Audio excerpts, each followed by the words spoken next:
Saints, throughout the day, we hear many things. In the past, we've heard many things. Some things we remember, other things we have forgotten. Some are true, some are not. Some we understand, some we still struggle with understanding fully. Well, so now let's first set the scene this morning. Guys, Jesus, the Son of God, has come to earth. The Word has become flesh. And in the Gospel of Matthew chapter 5, we encounter him teaching his disciples. First, in regards to what is known as the Beatitudes, which we went through last fall. And then the last few weeks in regards to salt and light. But then we come to this statement, this declaration by him. So turn to Matthew chapter 5. Verse 17. So again, right after his teaching on salt and light, he begins in verse 17. Do not think that I have come to abolish the law or the prophets. I have not come to abolish them, but to fulfill them. For truly I say to you, until heaven and earth pass away, not an iota, not a dot will pass from the law till all is accomplished. Therefore, whoever relaxes one of the least of these commandments and teaches others to do the same will be called least in the kingdom of heaven. But whoever does them and teaches them will be called great in the kingdom of heaven. For I tell you, unless your righteousness exceeds that of the scribes and Pharisees, you will never enter the kingdom of heaven. Well, so guys, Jesus says, I have not come to abolish them, the law and the prophets, but to fulfill them. And so fulfill them he did as only he could do. And there's some fulfilling still to do. And he will do it. However, there is something more to add. You see, by his word and by what he did, his teaching and practice, he both interpreted and brought clarity to the meaning and the application of the law in the new context of his coming. And thus Jesus' teaching was more than just an echo of what was taught in the Old Testament. Let me just say that to you again as an echo of what was taught in the Old Testament. No, but he taught as one who had authority and not as the scribes. Even what some considered a new teaching, an authoritative teaching. Moreover, his teaching moved his disciples beyond a ritual observance of rules to a new consciousness of what it means to really please God.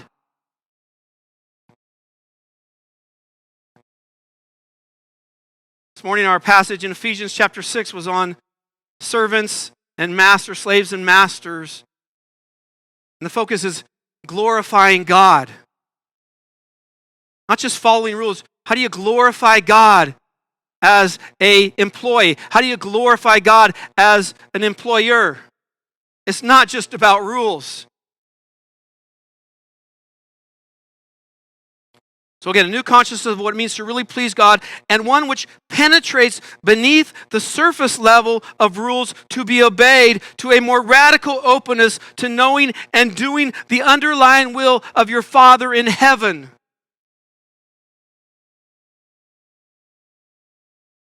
Doing the will of your Father in heaven. So then, according to Jesus, his disciples, you and I, are not just simply to be rule keepers, rule followers. No, but there is more to be said. There is more to hear on this matter. And it comes from him. And it comes from him. You You see, it is He who brings such teaching into being, such interpretation into seeing, such clarity into action and feeling. This feels different. This is different than just following rules. This is pleasing God. This is living in the will of God, for the will of God, doing the Father's will. It's just not getting something done. Check that off my list. It is for the glory of God, for the glory of the Father, for the glory of His Son. And therefore, this is now the right way to think about such things. This is now the right way to approach such things. The right way to apply such things according to Jesus. According to Jesus. Again, His coming has ushered in a new situation, a new era, and a new realm of being in the kingdom. The King has come. And He teaches, and He leads, and He commands with authority. From God, He is God. So then, and from the past, you have heard that it was said. So then, and from the past, you have heard that it was said. However, Jesus, the Son of God, the Word, now on the scene, authoritatively teaches, but I say to you. But I say to you. Well, friends, our sermon this morning, that's all introduction, entitled Anger, Danger. Anger, Danger. It's hard to say fast because you want to say anger, danger, but it's anger, danger. I won't say very fast. Verse 21. You have heard that it was said to those of old, you shall not murder, and whoever murders will be liable to judgment. So guys, we begin with the first point being the commandment. The commandment. People, those of old refer to the Israelites at the time of the Exodus. So you can take it all the way back there. And the original audience for the 10 Commandments. And especially the 6th commandment, you shall not murder, which is found in Exodus chapter 20, verse 13. Of course, Jesus' disciples had heard that the law given to their forefathers forbid murder. Forbid murder. Murder being the intentional and unlawful taking of another's life. Jesus, verse 21, and whoever murders will be liable to judgment. Now, these additional words are not part of the commandment. However, they do express the reality of judgment that will follow for those who commit murder, who stand guilty of murder. Like, for instance, a judicial sentence will be forthcoming as part of the due process of law. Such judgment coming by way of a local court. Not to mention such an offense occurring God's judgment as well. So it doesn't just stop at the local court. God sees all things. You have to answer to God as well. And that really was the whole thing about slaves and masters. You know, it's about God, glorifying God. Look beyond what you're doing to what you could do for Jesus. It's not just about a job. It's about glorifying God, honoring God, working for God, being a boss for God. So then Jesus' audience, no doubt, fully understood this in regards to the 6th commandment. So let's move on now to the next point, the clarification. The clarification. Verse 22, but I say to you that everyone who is angry with his brother will be liable to judgment. Stop there. People, Jesus now insists that the law goes much further than his hearers, his disciples had reckoned, had understood.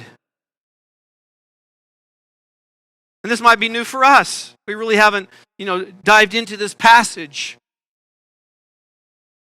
He says, but I say to you that everyone who is angry with his brother will be liable to judgment. So Jesus now on record in claiming that harboring wrath in one's heart against a fellow believer,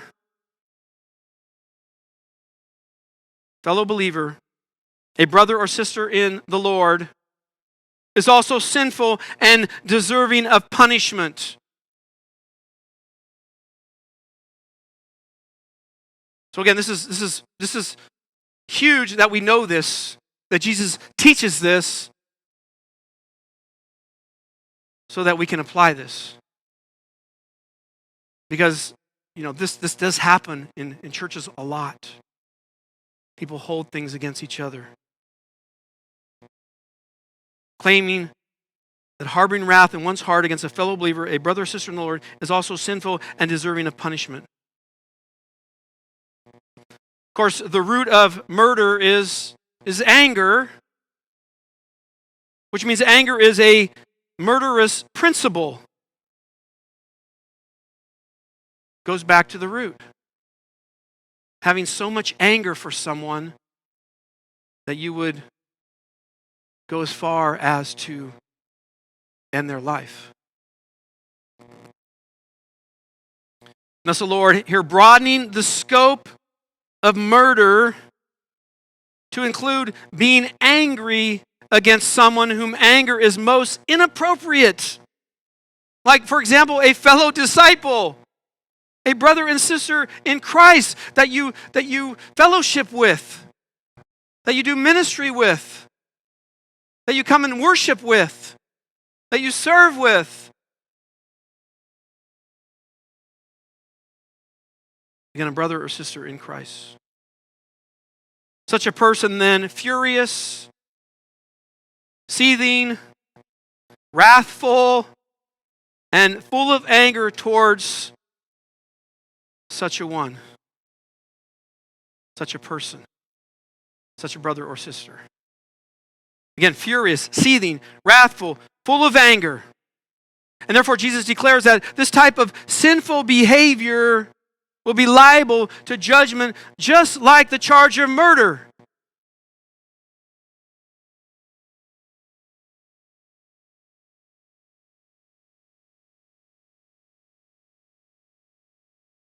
Likewise, and because it would be hard to imagine anyone being charged in a court of law with the crime of anger, a strong case can be made that the judgment of God is in mind here. Are you going to take a brother or sister to court that they're angry at me? Probably not. But still liable to judgment.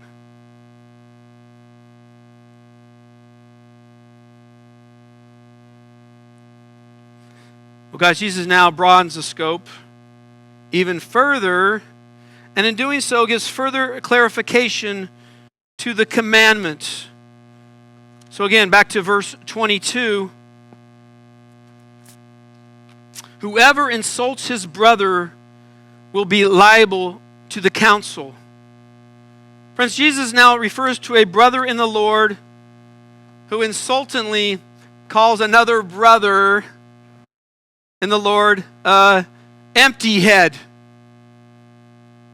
We don't usually use that term, but you could probably come up with one. I'll give you a few. Perhaps a blockhead, and that would be Charlie Brown. That'd be back in the, that's back before the 80s. Charlie Brown, blockhead, or a numbskull. You ever use that one? I could hear a dad calling his son, you numbskull. Not in an angry way, but, or worse perhaps, this is a good one, an imbecile. An imbecile. Insultingly calling a brother or sister a imbecile. And so whatever insult used, such a person is expressing contempt on a fellow disciple, demonstrating their anger towards someone else by way of speech, stooping so low as to insult them, to abuse them with abusive words, contemptible words. You blockhead. And this too, according to Jesus, will be liable to the council, meaning either the Sanhedrin, the highest court of the Jews, or you may be referring to some local council. You're still liable. You're still liable. But again, such a person is guilty of demonstrating anger in his heart, because that's where it begins, in his heart, through his words, and must be held accountable.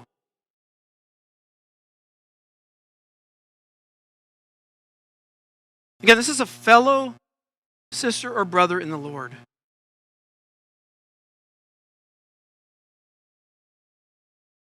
And then once more, last part of verse 27 to 22.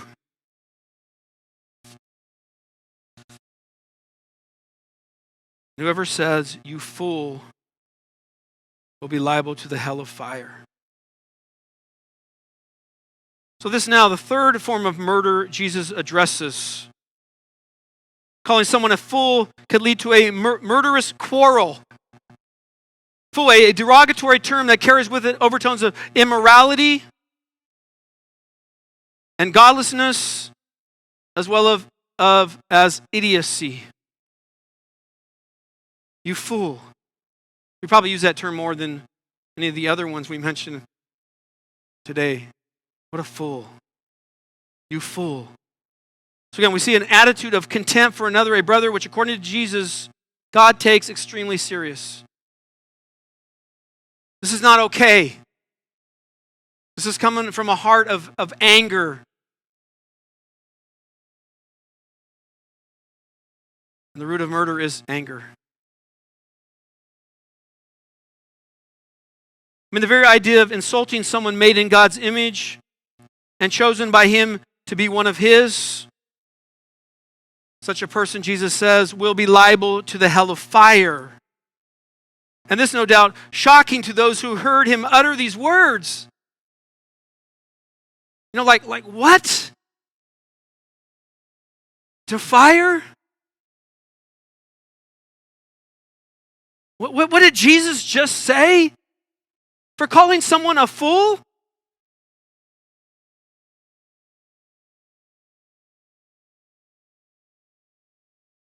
So such a one liable to the final place of judgment for the wicked, the place of fiery torment for the unrepentant that lasts forever. Jesus says, yes, liable to the fires.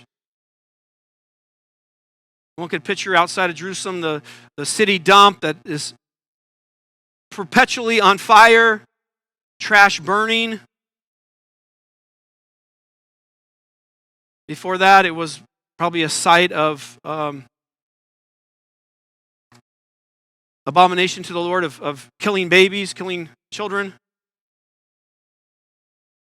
Now a dump, burning trash where the fire does not go out. Friends, Jesus' words here ought to shock us as well.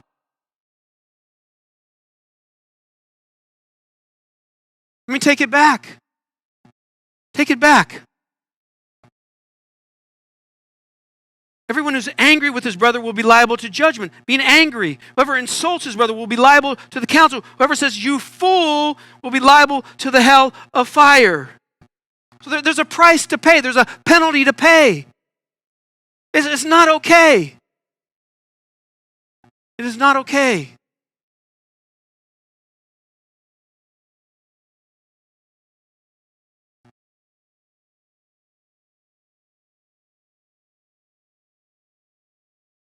Again, I'm over in my office working on this sermon going, Lord, are you speaking to me again this week? How do you know my thoughts? How do you know my heart? I too have to repent of this attitude, this heart attitude. I'm not above anyone. I'm not above any of you. I mean, God always speaks to me first.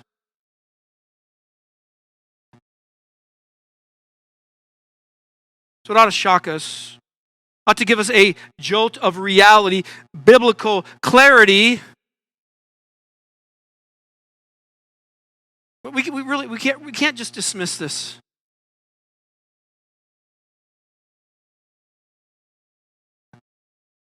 I mean, we're probably thinking, okay, this is why though I'm thinking this. This is why I'm doing this. This is why I said this. I have a right to do this. To a brother and sister in the Lord, you blockhead, you fool.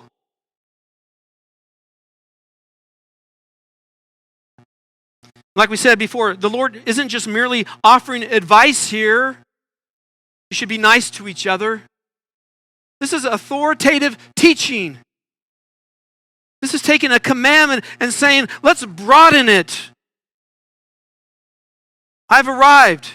This is what this means. This is what it looks like.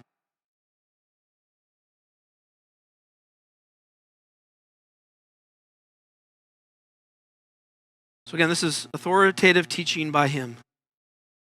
Regarding the law, the command, you shall not murder.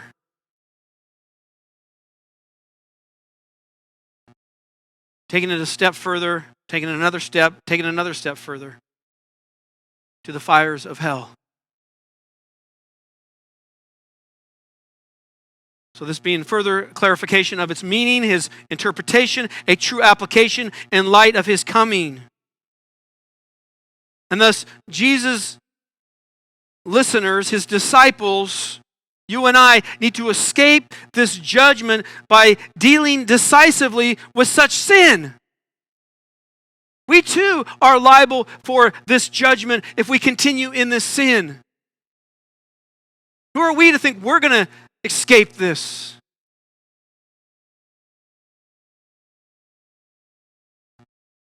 Again, I've done the same thing. I'm thinking through my mind, this is why I would think this. This is why I would say this. I have every right to do it. And I think that's from the devil.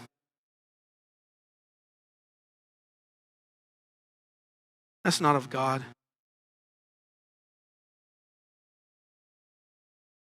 So again,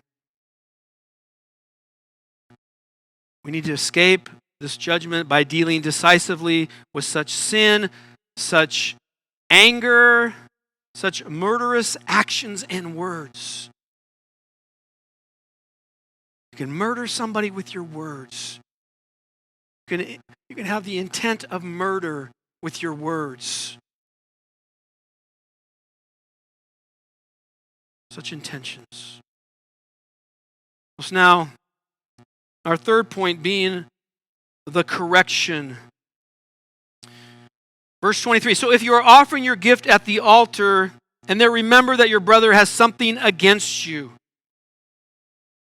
So this being one of two illustrations Jesus gives. Two parable-like illustrations. And Jesus is the best at giving us a picture of this, a parable of this, an illustration of what this looks like. The first being a person in the midst of worshiping God. So here we are, Sunday morning, we're worshiping God. A person offering their gift at the altar. They've come with their tithe, their offering to the Lord. And what could be the literal altar in the temple of Jerusalem. So Jesus may be picturing that back in that day. So you have someone in the solemn act of presenting their sacrifice to the Lord. I've come to worship, to sacrifice, to give to the Lord.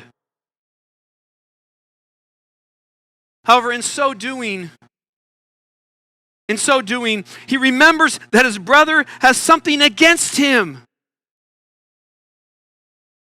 So think about this. He's not thinking about himself. He's thinking about a brother that has something against him. A brother that has something against you. A sister that has something against you. You're worshiping and this comes to your mind. So yeah, right there at the altar, in the sanctuary, he remembers, he is reminded that someone is upset with him. Someone is upset with her. A fellow brother or sister in the Lord.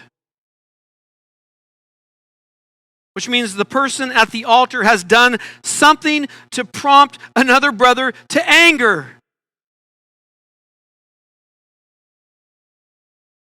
I mean, maybe perhaps calling them a fool or a numbskull or just being real short with them or just really somehow hurting them.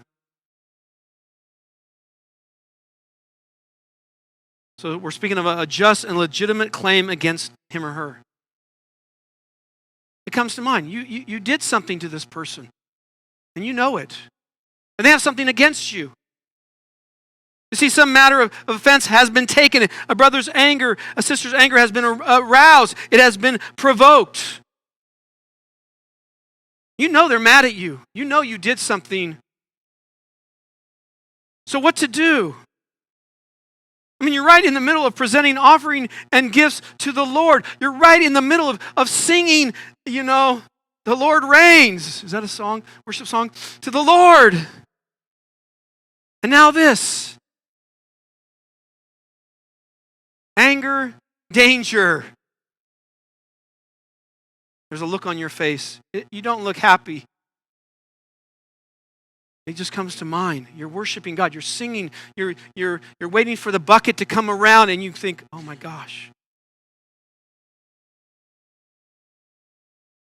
oh boy, now what?"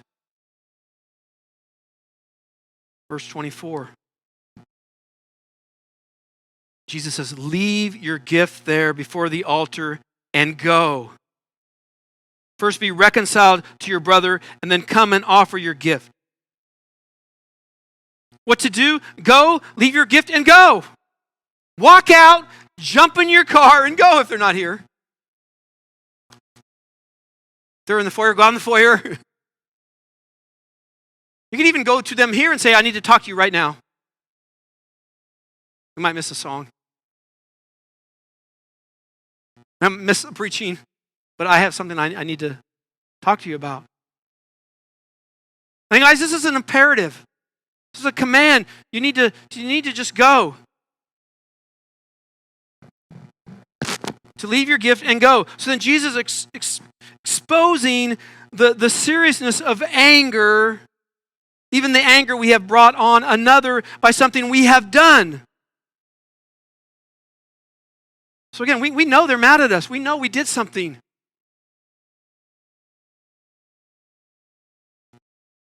So serious that Jesus commands immediate and decisive action and effort.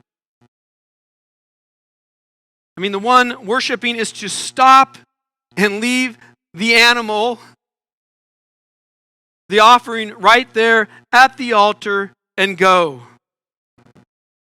For Jesus says, first, be reconciled to your brother. That's priority number one. That's the first thing you are to do. I'm commanding you to do that. So before doing anything else, I'll just hang out. I'll keep worshiping God. I'll make sure I get the offering in. Wait for the bucket to come around. No, I want to hear the sermon too. I like the last song. I want to do all that, and then I'll think about going. No, first be reconciled to your brother. Take whatever steps necessary to right the relationship. This, according to Jesus, is again first priority, especially among Christian brothers and sisters in the Lord. To eliminate anger, to effect reconciliation. I mean, such a interruption of worship emphasizes the overriding importance of reconciliation between two brothers in the Lord who are unreconciled. A brother or sister has something against you. And it can't go on.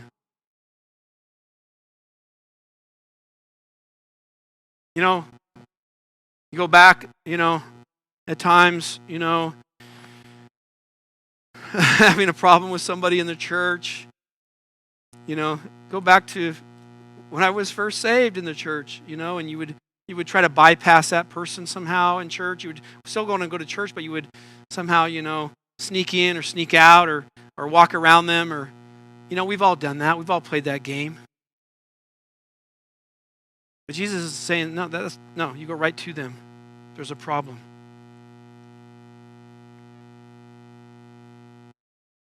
So the importance of reconciliation. So leave, go, and reconcile, and then come offer your gift at the altar. Jesus, when such reconciliation is accomplished, then and only then can you resume your offering. So leave, go, reconcile, then come back. Then come back. After taking whatever steps were necessary to be reconciled to your brother, the next step is to return then and worship God. Worship God. Thus, having taken up the serious anger issue, now return and finish your act of worship. But now Jesus' second illustration, a person in what we could call a judicial setting. So verse 25, come to terms quickly with your accuser while you are going with him to court. Well, people, here the disciple of Jesus is apparently involved in a law case. And is up against an accuser. So again, you can picture you've done something and somebody is upset with you. In fact, they're going to take you to court. They're going to take you in front of the judge. Jesus, come to terms quickly with your accuser. So again, Jesus here commands haste in doing so, which means there is to be no delay in settling this case. And to do so even while you are going with him to court. You're on your way to court, you're walking, there wasn't cars back then. The other person's walking, you come together, and there's the opportunity. Before it gets to the courthouse. So Jesus is urging an out-of-court settlement. The scenario being that the two encounter each other in the street on the way to the court and reconcile before they reach their destination, perhaps even becoming friends. Oh, I'm so glad we resolved this. I mean, this is the right thing to do. Especially if we're talking about two brothers in the Lord, two sisters in the Lord.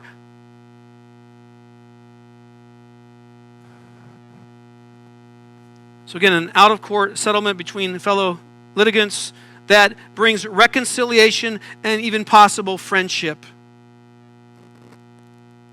Again, it's just dealing with what needs to be dealt with as quickly as possible. And so this is to be the goal, to avert a in-court legal proceeding, a public spectacle per se. Oh, look at this. Two Christians in court, one suing the other one for defamation or name-calling or whatever it might be. One that could mean litigation and possibly criminal conviction. Hence a need for haste and urgency to rectify the situation while there's still time. But you got to go quickly. If you're on the way to court, look for that person. Stop them in their tracks and you deal with it. Last part of verse 25. He says, lest your accuser hand you over to the judge and the judge to the guard and you be put in prison. Guys, Jesus provides a compelling incentive for reconciliation. Compelling. Before such things go to court. And he does this by opening up the possibility of initiating a series of happenings if you don't. If you don't come quickly to terms with one's accuser. This is where you might find yourself. Like you could be handed over to the judge, put in custody, and thrown in prison.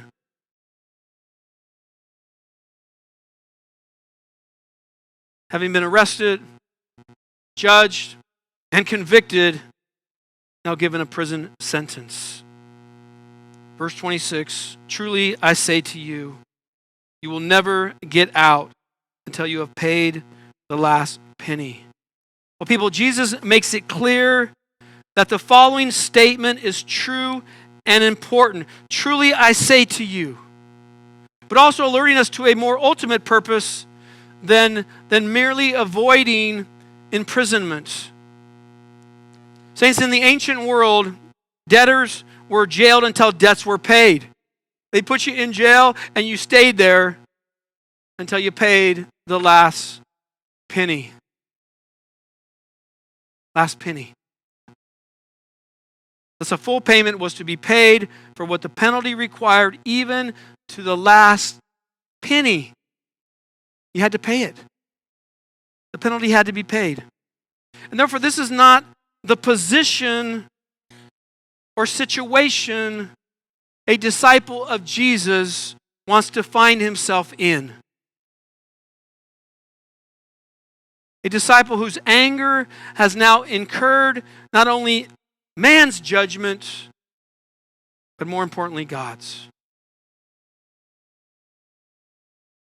You want to let it go that far? You're going to hold on to it for that long?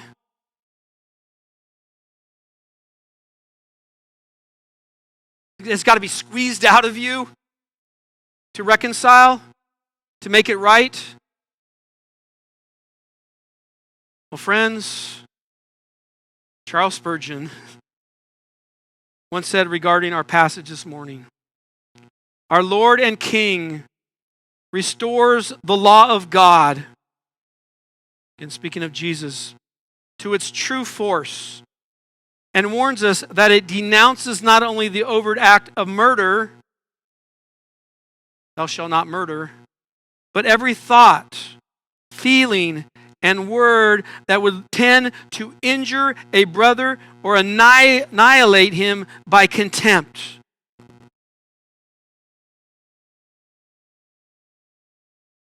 And thus we must do all in our power to abstain from anger,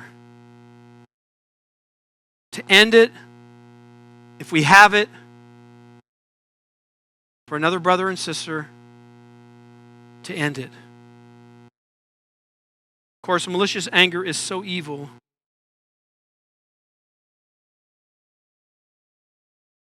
And not becoming for a true disciple of Jesus. And that's when you're so angry you want to hurt a person with not only words but action.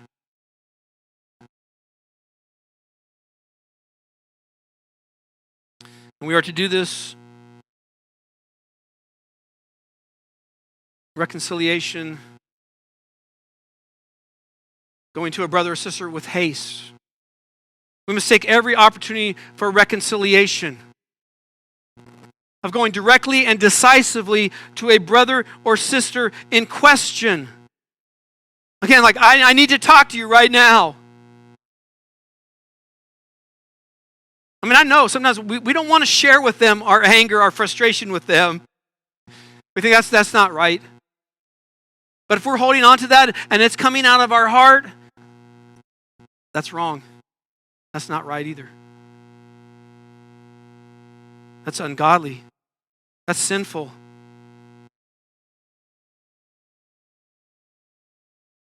And failure to do so means we must hear the penalty, we must bear the penalty of being unreconciled to a brother or sister in the Lord. There is a penalty for that, of unreconciliation. Again, it affects how we go about the church, how we go about each other. It bears on our mind, our thoughts, our heart. We can't sleep. Some people leave a church.